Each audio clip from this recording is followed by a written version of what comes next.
Presidenti i kompanisë ekolog Lazim Destani sot në një takim solemn me rastin e pavarësisë së Shteteve të Bashkuara të Amerikës në Shkup priti lobistin e madh për çështjen shqiptare, kongresistin Eliot Engel dhe ambasadorin e SBA-ve në Shkup Gjezbeli. Në tryezën e punës ishin të pranishëm intelektual, akademik dhe biznesmen nga Maqedonia dhe SBA-t. I want to thank Mr. Destani for hosting this lunch, for his kindness, for his friendship. Jam mirënjohës zotërit Destanit për kontributin e tij. Ne jemi takuar edhe para shumë vitesh, mendoj se populli amerikan dhe popujt që jetojnë në Maqedoni janë miq dhe besoj se ata punojnë së bashku që të zgjidhin problemet e tyre për një të ardhme më të mirë. Unë mendoj se popujt e ndryshëm kanë probleme dhe mosmarrveshje të ndryshme dhe ata me dialog janë duke i kaluar dhe besoj se liderët dhe populli do ta tejkalojnë këtë krizë dhe do të bëhet mirë për të ardhmen e vendit. Mendoj se Maqedonia dhe Greqia do të zgjidhin krizën që kanë për emrin, edhe Maqedonia dhe Greqia do të arrijnë një marrëveshje që të jetë e pranueshme edhe për Maqedoninë edhe për Greqinë.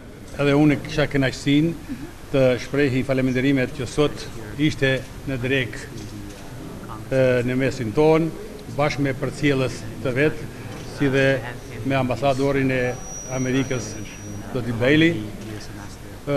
Ne edhe para dy dite patëm një takim në Prishtinë me zotin Engel dhe biseduam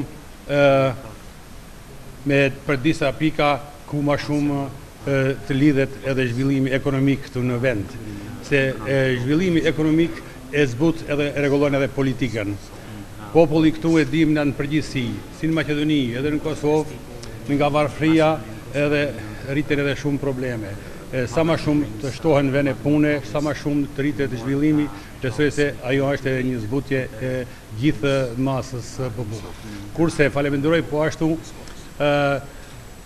me kënaqësi të madhe zotin Engel, i cili ka bërë shumë për popullin tonë, edhe është aktiv edhe këtu ani.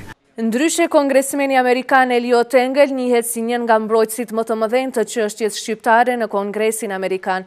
Ai po ashtu është edhe njëri nga lobistët më të mëdhenj në SBA, jo vetëm për Kosovën, por për shqiptarët në përgjithësi.